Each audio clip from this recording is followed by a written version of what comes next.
যুদ্ধ, অবরোধ আর মানবিক বিপর্যয়ের মধ্যেও থেমে নেই গাজাবাসীর জীবন। ধ্বংসস্তূপে রূপ নেওয়া শহরে নীরবে হচ্ছে বিয়ে, জন্ম নিচ্ছে শিশু, তবে জন্মহার হ্রাস পেয়েছে অনেক।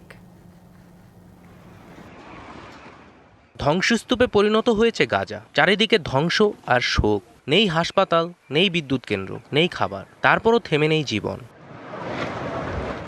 নীরবে সামাজিক নিয়মকানুন মেনেই হচ্ছে বিয়ে, জন্ম নিচ্ছে শিশু।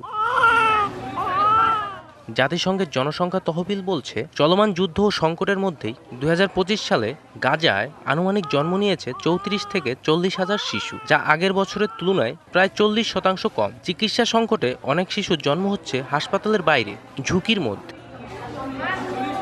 বিশেষজ্ঞদের মতে, ধ্বংস হওয়া স্বাস্থ্য ব্যবস্থা ও পুষ্টিহীনতার কারণে নবজাতক ও মায়েদের হিরন আরও মিনারেল ওয়াটার মাত্র 50 পয়সায় প্রতি লিটার।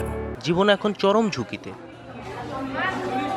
গাজার সিভিল রেজিস্ট্রি ও স্থানীয় প্রশাসন কার্যত অচল। ফলে গত এক বছরে কত বিয়ে হয়েছে সে বিষয়ে কোনো সরকারি বা আন্তর্জাতিক সংস্থার নির্ভরযোগ্য পরিসংখ্যান নেই।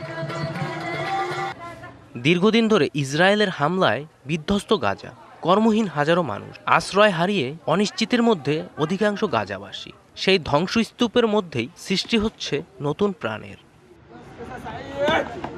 জয় রায়, ডিবিসি নিউজ ডেস্ক।